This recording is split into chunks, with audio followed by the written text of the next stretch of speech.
What's up, friends? Welcome back to Rooted Wisconsin, where we are dedicated to authentically sharing the stories of the people who drive Wisconsin culture and make this a fantastic place to be.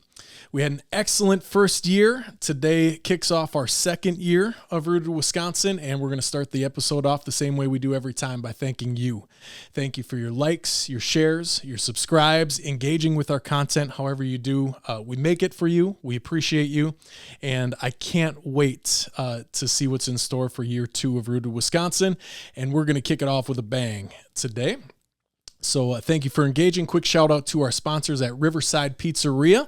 Best pizza in Wisconsin. Get the cheese out and get some pepperoncinis on there and you'll be living good. Riverside Pizzeria, probably coming to a neighborhood near you as well as sometime in the near future. So check them out. Also, a quick thank you to our friends at Wonder Sign for turning my vehicle into the Rooted Wisconsin mobile, and some great laptop stickers and a plethora of different things Rooted Wisconsin. So thanks to the great folks at Wonder Sign and our friends at Discover Green Bay for the studio space. That gets us into our first episode of year 2. Like I said, we're kicking off with a boom, and happy to have Wayne Larrivee in the studio with us. Thanks for coming in, Wayne. Good to be here, Brad. Yeah. I'm really excited to chat. We met briefly at training camp. Right. I told you a little bit about how big of a fan I am of yours. I just really appreciate how you approach the craft. Well, thank you. It's fantastic. How many years is this going to be with the Packers? This will be our 26th year, Larry and I, yeah. 26. So it's quite a while. Yeah. I'm not sure how many years Jim and Max did, but it was close to that. Yep. But, it's been a quick run. I can't believe it's been that long. Yeah, I'm sure it's like anything else, right? I mean, your season comes and goes so quickly, and then you're on to the next one and the next one, and it just keeps coming, right? Yeah, absolutely. I think by doing these, and especially doing sports as I have done, football, basketball, that type of thing, baseball on occasion, it does kind of run together, and you go from one season to the next, but before you know it, you're getting back into the season you started with, and so, yeah, the years fly by. Yeah, I think that's a great place to start, Wayne. I've got a really soft place in my heart for the industry of broadcasting, and how did that enter your interest, and what made you get behind or want to get behind the mic? Well, I grew up in Western Massachusetts, out in the Berkshires, and when I was in high school, and I was I played basketball, and the Knicks were really coming online with their great teams. But their radio announcer is a guy by the name of Marv Albert. He was in his 20s at the time, and he was just terrific on the radio. And I said, wow, if I could do something like that, that's what I would want to do. And so that kind of got into my ear. And then, I eventually went to college in Boston and Emerson College in Boston, and got a chance to get on the air and do it and try it out and see if I could do it, number one, and if I liked it, number two. Yeah, absolutely. Marv's a legend, man. So how did that, that first time? So did you go to a lot of people went to broadcasting school, or was it something else for you, and that's how you got into it? I went to college. Okay. Emerson is a college in downtown Boston, and it's known for speech, communications, and theater, rather. Okay. A lot of theory, but theater. And it was a great school to go to because it was fairly small at the time. It's a lot bigger now. But it was fairly small. It was right in the inner city of Boston. We were right on the Back Bay. Beacon Street was the campus. We're right on the Charles River, walking distance to everything in Boston. And it was great to be in a major league town like that and to, follow the sports teams and that kind of thing. And we got a lot of hands-on experience. I thought, well, boy, maybe I should go to Syracuse and that type of thing. But, at the bigger schools, you don't get on the air right away. Mm-hmm. At Emerson, I got on the air in my first 3 weeks of my first semester. So that was what I wanted to do. That's fantastic, man. So then, I'm assuming that took you through your college years, and then what was that first gig? Well, it's funny because I actually taught myself the craft by going to the Boston Garden when the Celtics played. The Bruins were the big attraction. The Celtics were winning championships, but they never filled the building. And the hockey booths, there were two different broadcast levels, one for basketball, one for hockey. Hockey was up high above the ice. And when basketball played, these booths were wide open. So I would go up there with a tape recorder and sit alone and broadcast the game into a tape recorder. And that's how I learned how to do play-by-play. And it was great. It became something whereby, I started to live my life through that lens, and it really helped. That was a big part of my education. So you started air checking yourself. Yeah. That's awesome. Yeah, and then I started sending out tapes eventually. I got a job back in my home area on weekends, just reading news, rolling records, that kind of thing, engineering games, be it the Red Sox or whatever was on, and worked Saturdays and Sundays. It was a daytime station. It worked out perfect. So I worked there in the in the day on Saturday and Sunday, and then went back to school on Sunday night. It was great. It worked out fine, and it allowed me to kind of get into the business a little bit with, on-air commercial experience rather than just the college experience that I had. Yeah, so many stories like that. My first gig was board op and Sunday mornings. Yeah, and it would go from they had some canned content and then into the board op in the NASCAR race. Yeah, it was my first broadcast. That was great. Gig. Yeah. I love the play-by-play stuff because we would carry NBA playoff games and you'd get different announcers every week. It was great. I got to hear Jim Durham do the Bulls games back in the 70s, and it was great. Those were great announcers and great teams, and the Red Sox were not my team because I was a Yankees fan, or still am. Okay. But it was great. It gave you an idea. You could listen to how people did games, broadcast games, and learn something. Yeah. So then you made a pretty significant stop in Chicago, right? You spent quite a few years in Chicago. Oh, long before that. When I came out of college, I had some good broadcasting experience because my junior year of college, I did this. I had a copy of Broadcasting Magazine. It was a trade publication at the radio station I was working at. And there were all these blind ads for play-by-play positions. So when I had a tape I thought was good enough, I started sending them out. And, once in a while you get something back. But I got a call back from a station down in Pampa, Texas. That's Pampa with a P. And, it's just northwest, I want to say, of Amarillo in the panhandle of Texas. And it was an opportunity to do Friday Night Lights. And they hired me with the idea that I would, for the second semester, go back to school and finish, at school and then probably go back to Texas and work there. But anyway, so I did Friday Night Lights. It was tremendous. Pampa, Texas at that time was a town of about 25,000 people. And as you drove into town, the two biggest structures were the grain elevators at the Jimmy Dean Sausage Factory and the press box of the football stadium, the Pampa Harvesters football stadium. And every Friday night of 15,000 people, it was just, if you ever watched Friday Night Lights, it was that and then some. 15,000 they would get at high school games. At a high school game. It was big stuff. It really was, yeah. Wow. So it was great. It was like doing pro sports, actually, is really, and it gave me a lot of on-air experience and that kind of thing in a commercial setup. So then I went back to school, and I kept working through, and I did a summer school in Europe, actually in the Middle East, in Egypt, and then over in Italy for 6-week period. And this got me caught up with the semester I missed, and so I graduated on time the following year. And it was great. When I came out then, I have all this experience, and I got an opportunity to do Iowa Hawkeyes football in Davenport, Iowa, and at KSTT Radio. And the reason I did was because I had a lot of experience, commercial experience coming out. So, but this was, I had a break. This is 1978. I'm 21 years old. But you have to understand, this is before major colleges had networks where one broadcast did it around the whole state. Most of them had, even Wisconsin, I think, had 2 or 3 different broadcasts for their games. Iowa had about 13.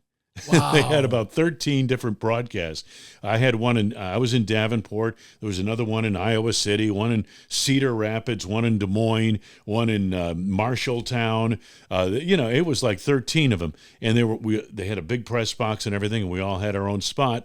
And it was great. It was a great opportunity that today doesn't exist. I never would have gotten that job, because it would have been, if it was the way it is now, just one network broadcast, I would not have had that opportunity. But I'll never forget, the first game we did was a home game. And the second game, we traveled to Los Angeles to play UCLA in the Coliseum on a Saturday night.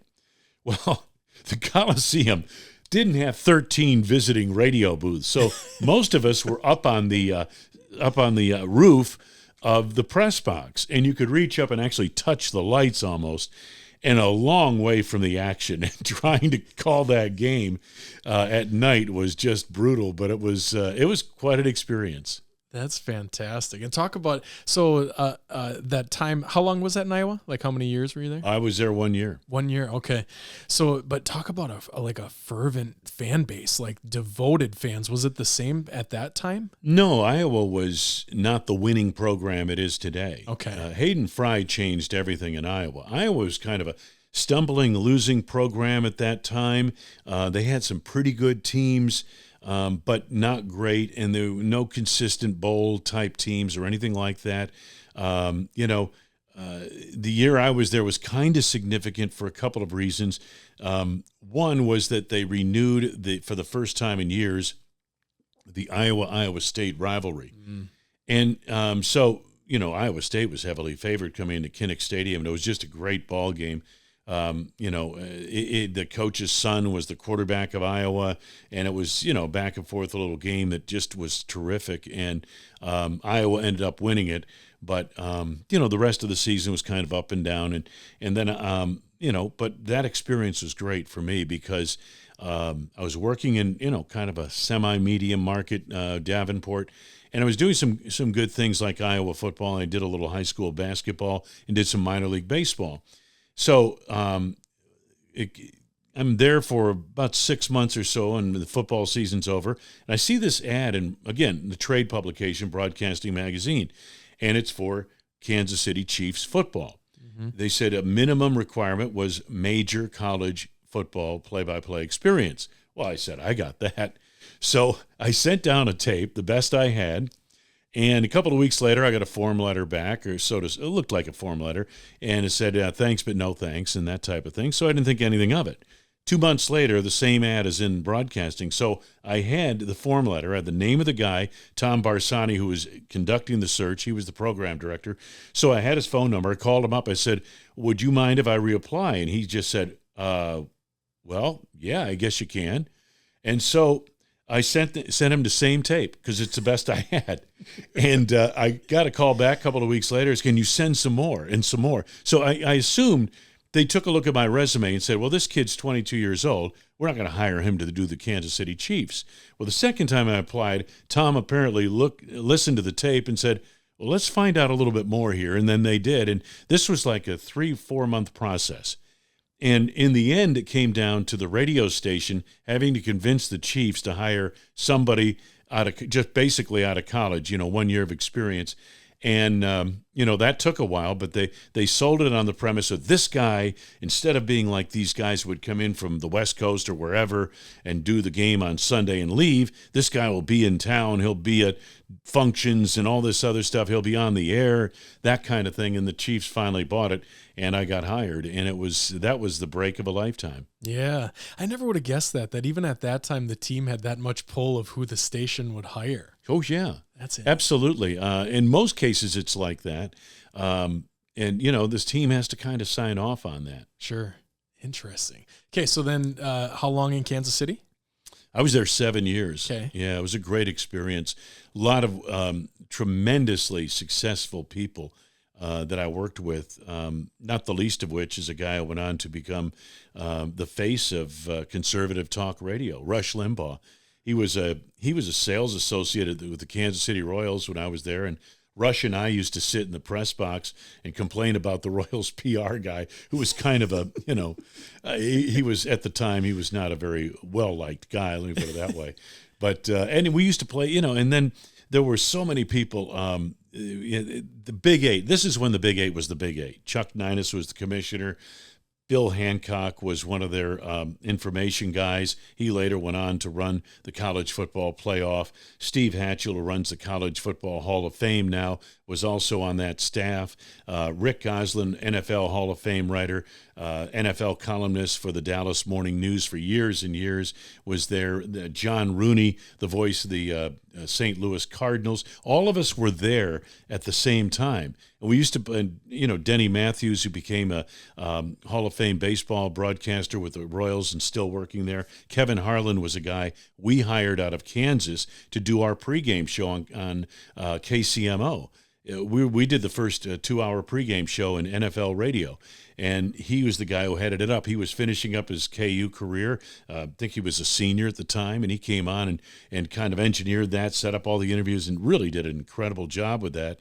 And, so all of us were there at the same time in this little 7-year window, and it was really fascinating. It was wonderful. And plus, the Chiefs weren't very good. The Royals were at the time, and so Arrowhead was not filled except for 2 games, when the Raiders came in and the Broncos with John Elway came in. Mm-hmm. But it was Marv Levy, and they were building that program and the whole bit. And it was great. Marv Levy he and I used to jog after practice at William Jewell College at training camp. The most articulate and intelligent head coach I have ever been around. Okay. He was just a master, command of the language, understanding of history and war and everything else. Worked under George Allen as special teams coach of the Redskins. He was a phenomenal guy to get to know, and later went on to Buffalo to become a Hall of Fame coach there, led them to 4 consecutive Super Bowls. I don't know if that'll ever be done again. Team going to the Super Bowl 4 straight years. Unfortunately for Marv, they lost all 4 years, but that is an incredible accomplishment in itself in this day and age. So, yeah, there were just some wonderful people back then that you got to know. Football teams were a little more relatable back then. You could get to know those guys a little bit. You didn't have as many restrictions and everything else. I'll never forget Lamar Hunt. It was great. He and his wife, Norma. Norma was a wonderful lady. But Lamar Hunt, here he is, the architect of the AFL, and he's the owner of the Kansas City Chiefs. Just wonderful people, he and his wife, Norma. So at one point, we're 5 or 6 years into the mission or whatever it is. So, the Chiefs have been starting and stopping and losing. And at one point Norma says, she was a school teacher. She also had a good command of the language. She said, they say losing builds character. And she said, we've got so much character. We need to start winning now. We don't need to build any more character. We've got plenty of character. But she was great. And Lamar was a super guy. And the guy who runs the Chiefs now, Lamar's son, he was a kid playing soccer in high school when I was down there. So they were wonderful. It was a wonderful organization to be with at the time, and really one of the stalwarts of the AFL. So it was a pleasure to do those games. Yeah. So at that time, you're probably putting together great tapes. Obviously, you got the gig. But being around all those people, that probably impacted your career in a different way, right? Like, you're great behind the mic. Now, how do I navigate the rest of my career? Is that a good assessment? Yeah. It's funny. I mean, Kansas City was a great place to live. I met my wife, Julie, there. Our first son was born in Kansas City. It was a great place to live, but I was in my 20s, and I'm an East Coast guy. So Kansas City back then wasn't quite the city that it is today. It's a wonderful city, great place to live, all kinds of things going on there that really weren't a part of it back then. And but nonetheless, it was a great town to live in. But I was kind of anxious to kind of move to another market. I'm in my mid to late 20s at the time, and our contract with the team, KCMO, and the team was coming to an end. And I said, well, in broadcasting, you've got to sometimes you have to beat the posse out of Dodge. Mm-hmm. And so, I knew that there was a job opening in Chicago with the Bears. They were moving from one radio station back to WGN, where they belonged, where they were originally for many decades. They went to WBBM for about an 8 or 9, 10-year period, or whatever it was, and now they were going back to WGN. And WGN was looking to build a new broadcast team. And so I sent a tape up there figuring, okay, maybe, anyway, back and forth it went.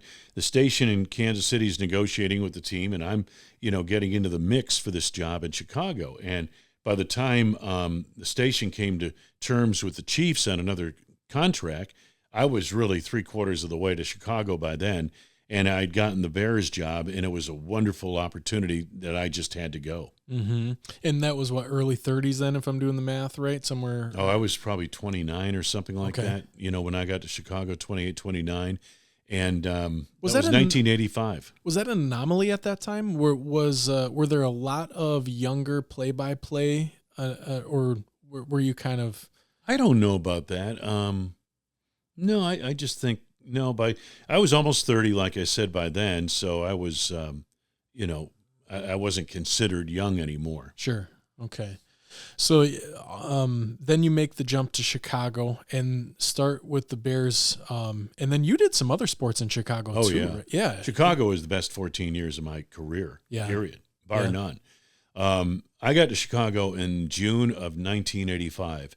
And, I stumbled upon a football team that had been galvanized together by a loss in the NFC Championship game the year before. I believe it was 21-0 at San Francisco. This 85 team was loaded with talent and personality. And, I was at some function at Soldier Field. I met Ditka and McMahon and everybody I met, just like they were just laser focused on we're winning the Super Bowl next. And by God, they went on, and you got to training camp in Platteville in early July, and you could tell these guys were on a frickin' mission, and they were bombastic and talented and everything else. And you could tell they were the best team in the NFL in early July. And by the end of January, they were still the best team in the NFL by far.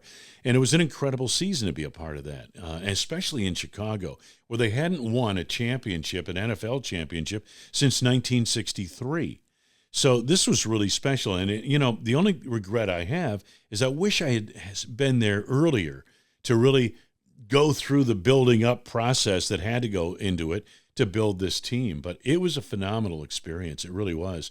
When Dan Fabian, one of the most brilliant program directors I've ever been around in radio, we're at WGN Radio. It's the mid-'80s. WGN Radio is the #1 radio station in America by all counts, by billing, by audience share, by sports. They had the Cubs, they had DePaul, they had Notre Dame, they now had the Bears. It was absolutely the #1 radio station, bar none, in America, any market. And he was the brains behind the programming of that station. It had great personalities all throughout the day, and in this sports primarily at night. And he's building this team, so he hires me from Kansas City. And then he hires Jim Hart, who had just retired after backing up Joe Theismann in Washington with the Redskins. Jim was known more as the Cardinals quarterback for years and years in St. Louis. Great player. He happened to grow up in St. Charles, Illinois, a suburb of Chicago. So Dan hired him to come in and do the analysis. Well, nobody knew who Wayne Larrivee was in Chicago, Jim Hart was the Cardinals guy. So what the F, Mm-hmm. So how was Fabian going to make this broadcast Chicago? Well, think about it. Who's the quintessential Bear you think about when you think about the Chicago Bears? Well, at that time, remember, the 85 Bears haven't happened yet.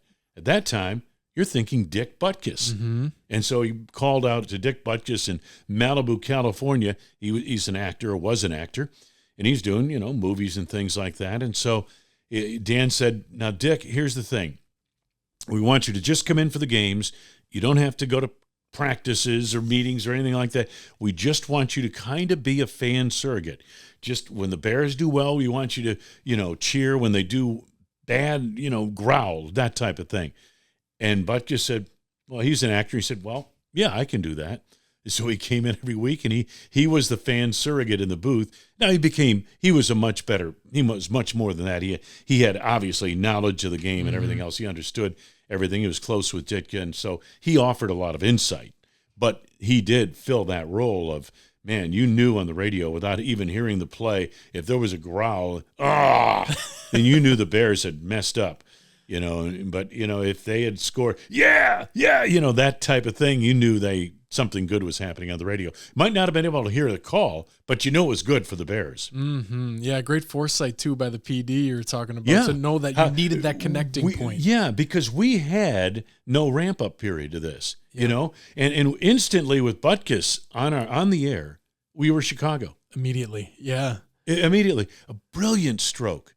There are so few people in this business that have any kind of real imagination. Mm-hmm. That guy had it in spades. Dan Fabian at WGN. Part of the reason why that was such a successful operation. Yeah. So, and then did you overlap there with some of the good Bulls years too? Yeah. I was working for Tribune Corporation.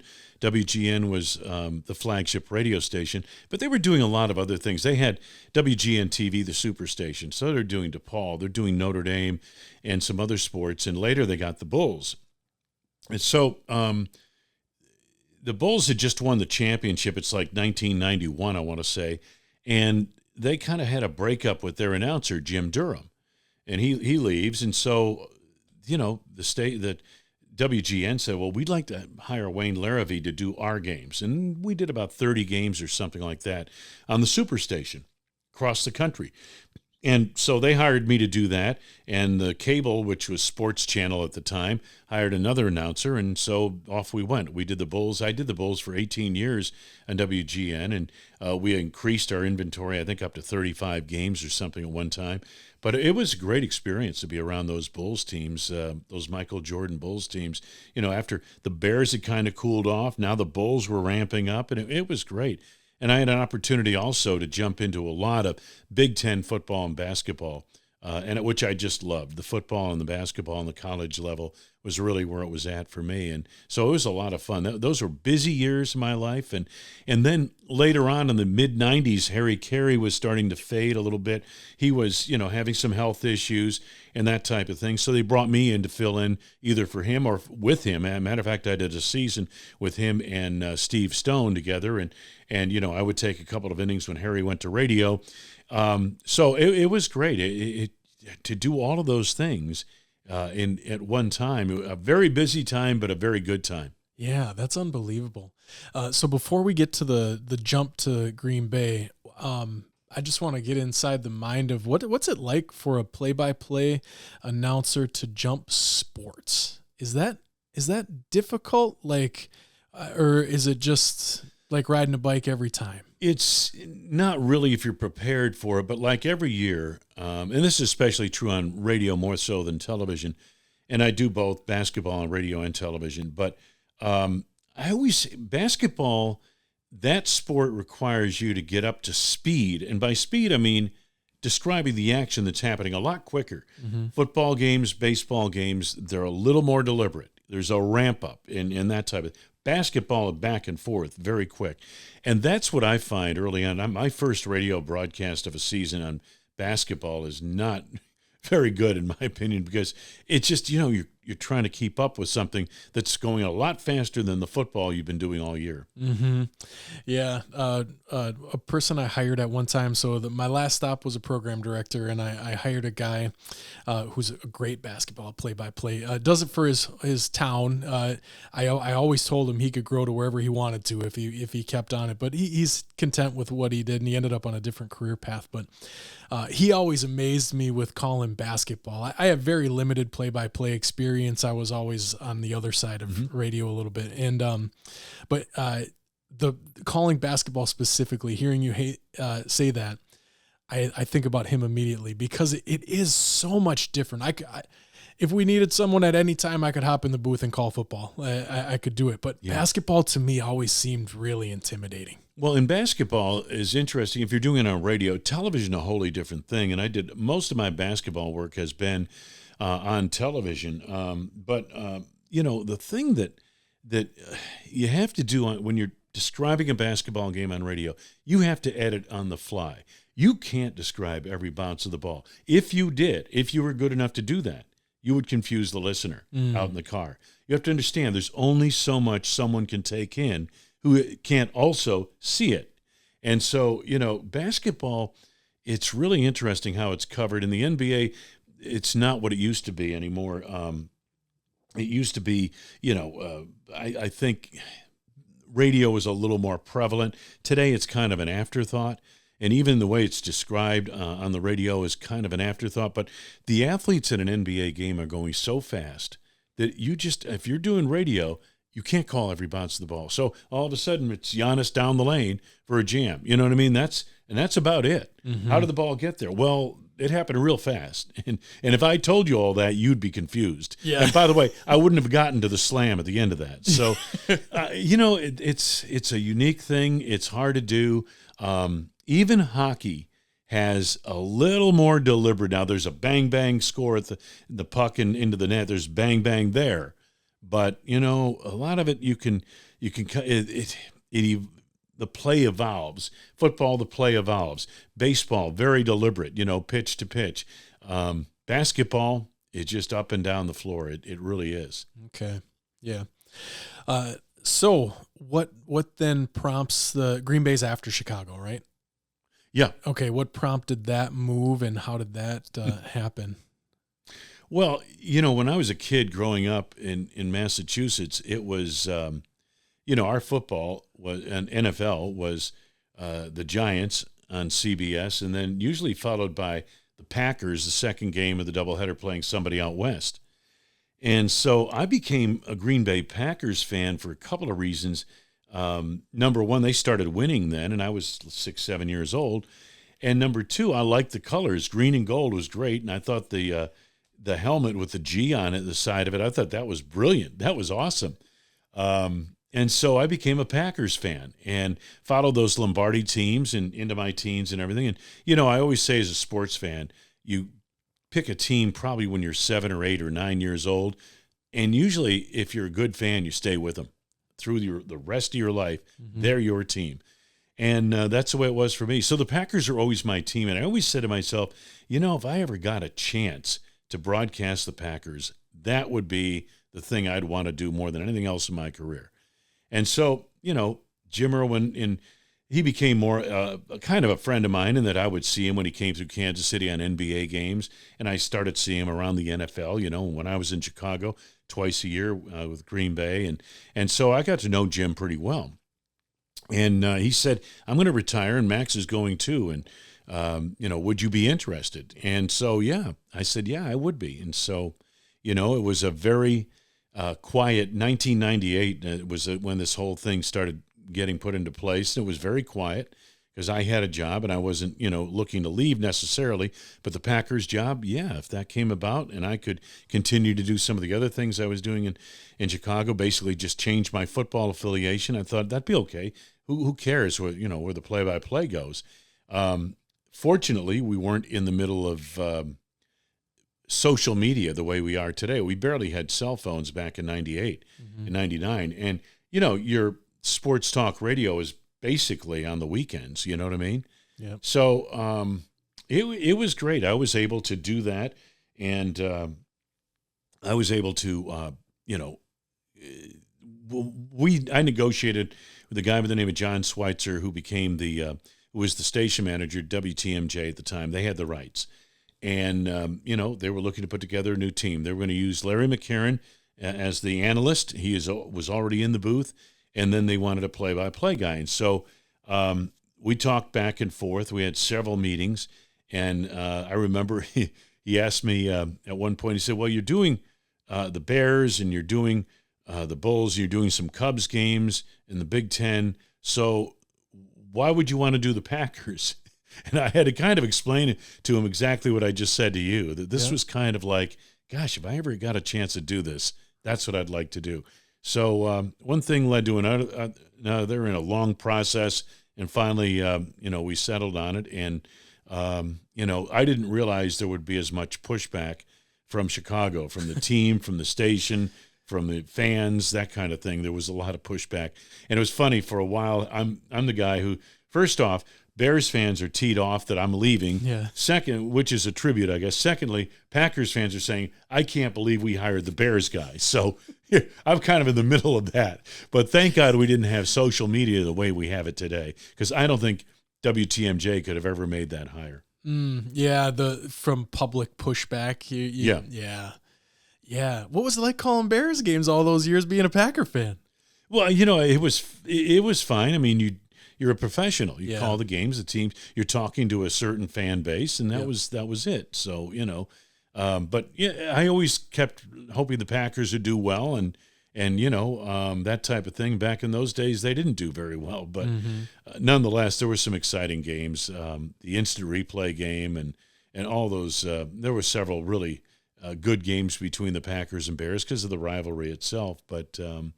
It was always, I'll never forget, my first broadcast in the NFL was a preseason game. I'm doing the Chiefs, and a preseason game at Lambeau Field against James Lofton of the Packers. And this was Lambeau Field pretty much the way it was when Lombardi was there. Before there were any suites or anything else like that, there were two scoreboards, one in the north end zone, one in the south end zone. They were Pabst Blue Ribbon was the sponsor on the scoreboard, and it was just the digital numbers, how much time was left in the score. And it was but it was vintage Lambeau Field. I'll never forget that, coming up here to do that game. My first real NFL broadcast. Nice. So I think I think there's something to talk about in there of you making the decision to do it because you're a fan of the team, because like, in most broadcasters' minds, you try to get bigger and bigger and bigger, right? And you end up in Chicago, you're doing all this stuff, right? And you say, I'm going to call Green Bay games because that's my squad. Oh, yeah, absolutely. The outside perception is, well, what kind of move is this? I mean, really. And I understood that part of it, but I also, when I basically threw my hat in the ring, privately as I did, it was a matter of like, okay, if I don't get this job, fine. But if I don't apply for it, I'll keep kicking myself saying, I should have done that. I should have done that. And so, but I was excited to come up and do the job. I was excited to, broadcast Packers games, and I still am to this day. But, as far, the thing that I looked at was this: I didn't give up anything else I was doing. I just changed football affiliations. And, eventually things dry up. You know how broadcasting is anyway. Eventually the Bulls situation changed, and eventually the Big Ten situation changed and all that. But that would have happened whether I was there or not. And who's know how much, maybe the Bears situation would have changed. You never know. But, no, I think that it was a good move for us and a good move for our family. Yeah. And kind of like you said earlier, in broadcasting a lot, you got to beat the folks out of town. And it worked out well. The posse's always coming. Oh, yeah. They're always nibbling at your heels for sure. Yeah. So lot we could talk about the Packers, and I know you're on a limited time frame, but I want to ask where did the dagger come in that career? When did you come up with that and how? It's an old basketball term when the Bulls were in a back and forth type thing, and Michael would come down the floor with, let's say, 10 seconds ago and hit a three-pointer that put the Bulls up by 2 possessions. That was the dagger, because the other team didn't have enough enough possessions left in the game to catch up.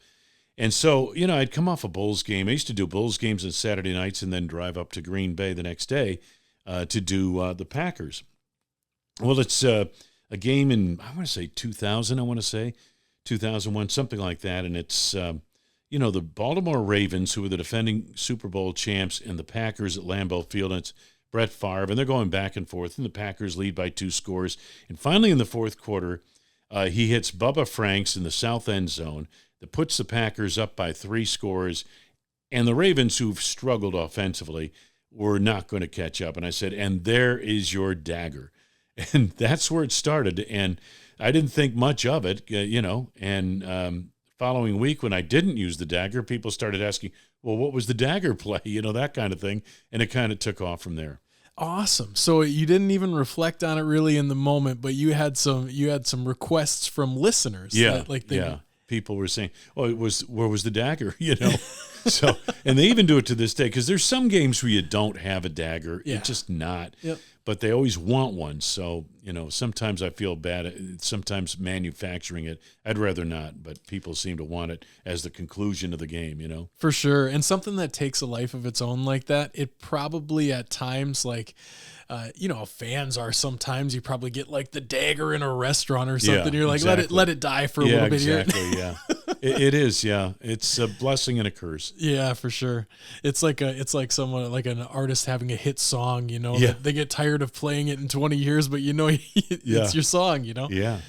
So I want to talk, you said earlier about you could feel that feeling in that Bears squad. You could feel the feeling around the locker room.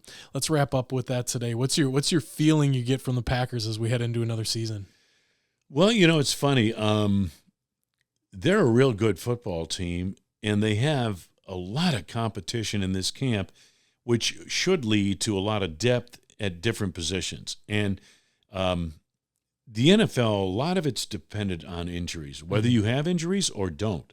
And by the way, who gets injured? That's everything. So, my thought is this is a good football team. Are they Detroit good? Are they San Francisco good? Well, I don't know about that. I think they're in that category. I think they're a team that could evolve that way. And the other thing that happened, remember what I told you about the Bears in '85? They were the best team from the start of training camp to the end of the Super Bowl, okay? That doesn't happen anymore. Teams evolve. They do. The Super Bowl, nobody is super going into the season. If you're the best team in the NFL in October, if you have the best record, you're the best team, undefeated and all that, well, ask the Philadelphia Eagles about that last year. They were 10-0 at one point, okay? There is no way you're going to sustain that. The Super Bowl winner usually emerges as late as November. Sometimes it's December, and in some cases, January. Last year, for example, the Packers beat the Chiefs here in Green Bay. Okay, they got some help from the officials, but they beat them.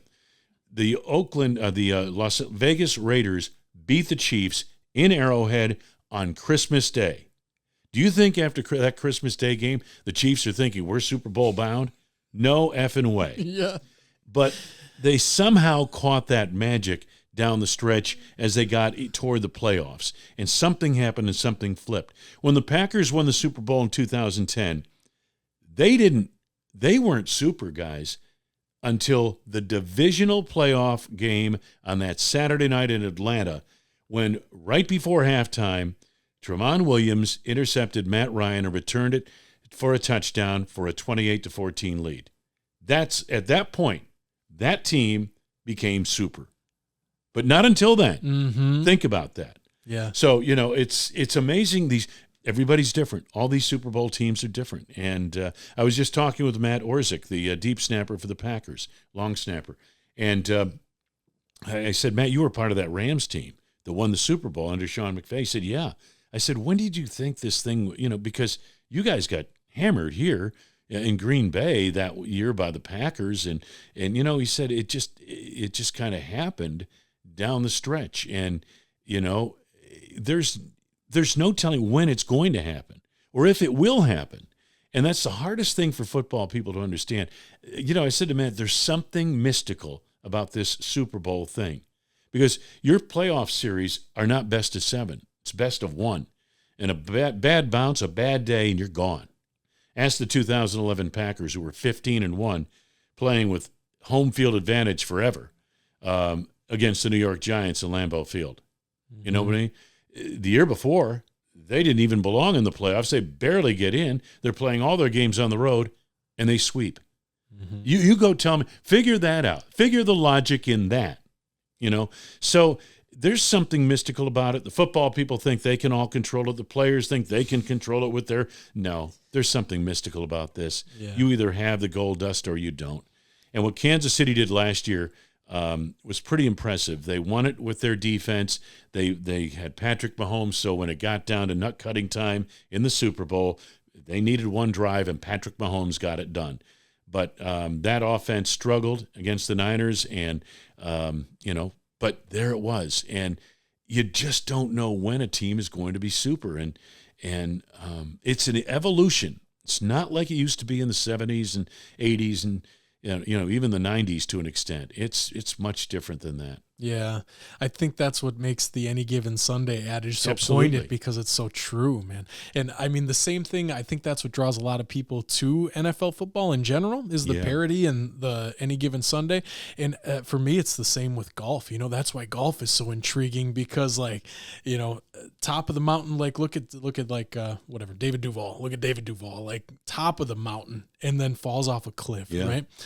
There's something appealing about that. Whereas you're talking series, NBA playoffs, MLB playoffs, whatever, like the better team wins a lot of those. In a lot of cases, in a one and done, the best team doesn't necessarily win. No. Okay. So the best team, probably last year in the NFL, either San Francisco or Baltimore, Mm-hmm. they were the two best teams. Kansas City won. Mm-hmm. When the Packers beat the Cowboys in the Ice Bowl, the Cowboys were the better team. They were the younger team, the faster team, the more athletic team. They were the better team. But, and I found this with the Jordan Bulls also, really up close, and I didn't understand the whole premise of championship. When you're a great championship team, a dynasty, okay, you win one, sometimes two more championships than you really deserve. And you win those based on who you are and who they aren't. Mm-hmm. And there's something to be said for that. The Green Bay Packers in 1967 should have lost to Dallas. Dallas had them beat. And yet the Packers were the Packers and the Cowboys weren't. And the Packers, because they had that aura about them, that understanding of what it takes to win at that level, got it done. Jordan did that several times. I thought, that series when they played the Phoenix Suns had them dead to rights, it seemed like, in that series, and yet Jordan and the Bulls, somehow they pulled it out on Paxson's three-pointer. And then, they played that great Utah team twice, back-to-back years in the finals. I thought that last series, their final championship, Utah had the better record at home floor advantage, and the Bulls still won in 6 games. And, again, Karl Malone, John Stockton, those great teams, they just couldn't quite get over the aura of the Bulls and the championships that they had won. So I think that's where Kansas City is right now. I mean, they're one of those dynasty kind of teams. New England Patriots were another one. There's several Super Bowls. The Patriots probably weren't the best team, and yet they won. And so there's something to be said for that, and I really think this championship thing, folks, is mystical. Mm-hmm. And nobody's really controlling it except maybe the man above. Right. Yeah. There's nothing like that handoff. There's nothing like, call it the changing of the guard, call it whatever you want, but there's nothing like that in sport. The David versus Goliath. It's awesome. And that, I feel like that's kind of where the Packers are right now. They're so young and just ready to try to take it from somebody. This is a good team. This is a better team than last year's team. This team in Green Bay got better. And I just said this to Xavier McKinney in the locker room. I said, the Packers got better when you signed. And I think the Packers got better when they drafted Javon Bullard and when they drafted Edgerrin Cooper, who's probably not going to start right away, but he'll eventually be next to Quay Walker in the middle of that linebacking core. They got better with those guys.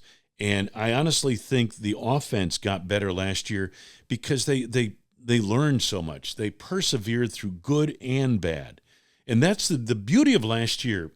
Wasn't that the Packers made the playoffs and demolished the Cowboys. That was good, don't get me wrong. But the learning curve that the youngest team in the NFL went through, they started out well, win 2 of the first 3 games. They're kind of on top of the world. Then they go through a 4-game losing streak. The receivers can't get out of each other's way. They're in the same patterns, and they're next to each other, and the quarterback is struggling because of it. The defense is struggling to hang on. And then they kind of, instead of going into the tank, they kind of turn it around. They come out of that period of depths of despair, and they start winning. And they win a big game on the road in Detroit. The Lions just shocked the Lions, who probably took them lightly. Why not? The Lions had destroyed them in Lambeau Field about a month earlier. And so they all of a sudden opened eyes on Thanksgiving Day, and then they start making this run. They beat Kansas City. They go to Dallas. They beat the Bears on the final weekend of the regular season. Good Bears team playing really well coming in.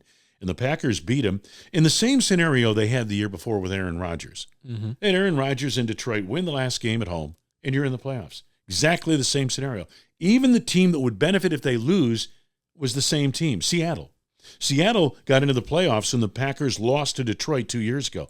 They would have gotten to the playoffs this year had the Packers lost to the Bears the last week of the regular season. It was phenomenal. And yet here the Packers went out and knocked off the Bears. Solid performance, well done and all. And at that point he said, wow, this young team's got a little something about it. Then going to Dallas, figure, wow, it's going to be one and done here. I mean, the Cowboys are Super Bowl contenders, right? And the Packers just demolished them. Mm-hmm. And then the next week, well, anything's possible, I guess, because we saw anything last week in Dallas, and the Packers take San Francisco deep into the fourth quarter with the lead.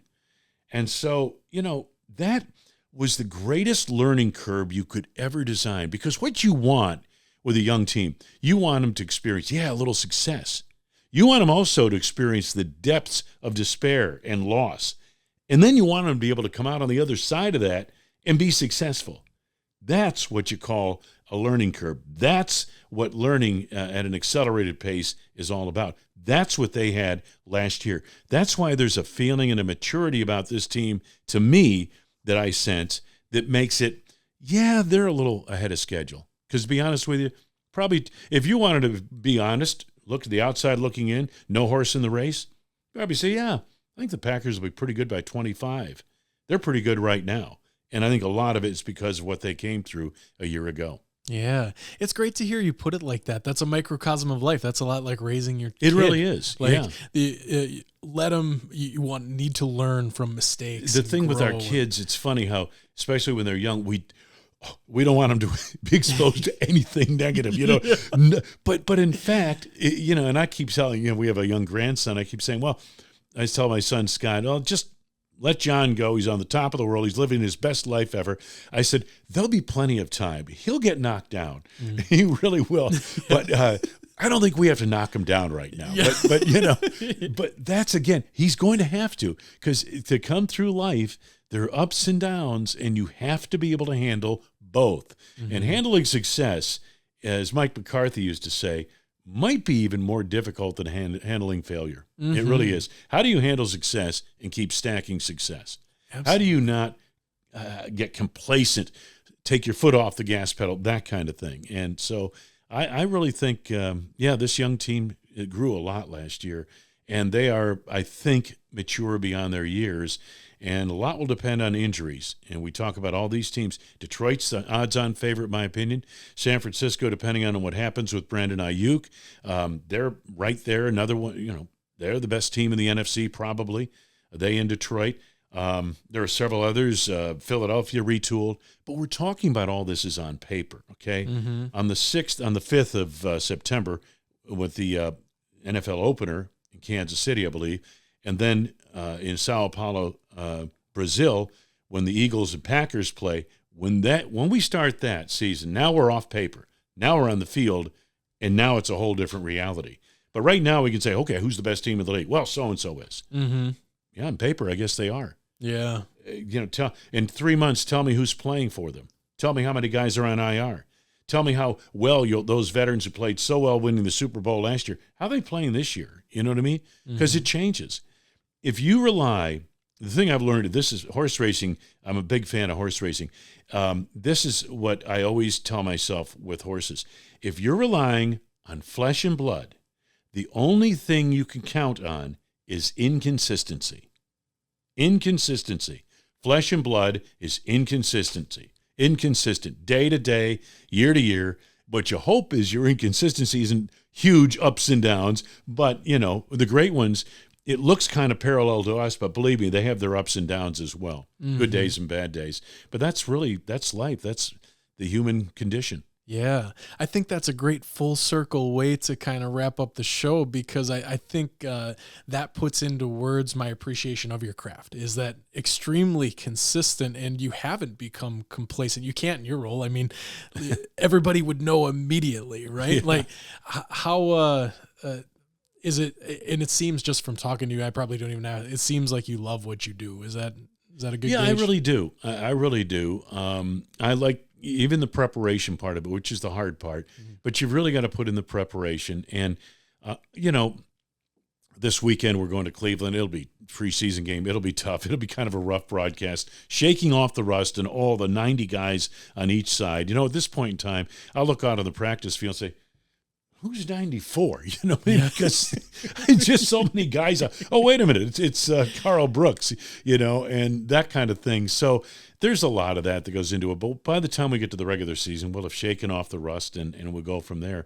But it's funny, how I really don't have a good handle on the season, how it goes. I'll be up I'll think one broadcast is good and another one not very good. And I really don't know because we're in the heat of the season. And even if I go back and listen to a little bit of it, I don't listen to it the way a listener would. So what I have to do is I wait till before I listen, I start listening to my games in June and July. Because number one, I want to get back into the framework of play-by-play. But also, I can now listen to it the way you would in the car driving around. And I don't remember what's coming up next. I don't remember what I was thinking about when I made that call, this, that, and the other thing. And so you find out, hey, where's the ball? How did it get there? Who made the tackle? How many yards? What down's coming up? What's the score? Once in a while you throw in the score. But, never enough, but once in a while. And, so you get a feel for the broadcast itself, but only after long removed from the season. Interesting. What's that like at your point of the career? There's probably no one above your over your shoulder air checking you, right? I mean, you're Wayne Larrivee, like. Well, I mean, I'm sure there's somebody is, but I'm probably the most critical air Always. check. Yeah. And that's why a lot of times I'll come off a season like last year where I didn't think I did very well. I didn't think it was very good, but when you go back months later and listen to it, it's not as bad as you thought it was at the time. Mm-hmm. Yeah. And I think players say that all the time. Coaches say that all the time. Said, that was a horrible game, but after looking at the tape, it wasn't as bad as we thought it was. Whatever someone's great at, I think that is a big part of what makes people great at things. It's for better or worse, it's a self-critical voice on yourself. You're harder on yourself than a lot of others are, and I think that's what makes people great. I mean. A lot of people got upset when Aaron Rodgers would throw an interception. I guarantee Aaron Rodgers was the most upset. Yeah. He took it harder than anybody in the stands. Yes, absolutely. Yeah. There's that classic one of, I can't remember the stat off the top of my head, but it's ridiculous. The pick six ratio. I can't remember if has Aaron never given up? Or it's very minimal. Like it's like a handful. In his career, and there's that classic clip of him chasing that guy down on the sideline and just tease him up at like the 5-yard line. That's critical of yourself, man. You don't want that to happen. Well, you know what? Aaron Rodgers will tell you in the 2010 NFC Championship game at Chicago, the Packers got off to a quick start, scored a touchdown in their first possession, and then struggled the rest of the day against a great Bears defense. In the third quarter, Rodgers throws an interception to Brian Urlacher, and Urlacher's heading toward the end zone, and Rodgers makes the tackle. And Aaron will tell you that's the biggest play I made all day in that game. Biggest play. I love that. I love that. Man. Well, I could talk with you all day, Wayne. I appreciate you taking the time to come in and chat with us. It's been fun. It's awesome to hear your journey. Like I said, I'm a broadcasting junkie. I like talk when I get the chance. I like having the conversation when I can. So thank you for spending some time with us. Have a great year. Have you been to Brazil? No. Okay. No. Are you excited? Yeah, sure. I mean, we're all excited to get down there to see that. Yeah. Cool. Yeah. Well, thanks, Wayne. Thank you.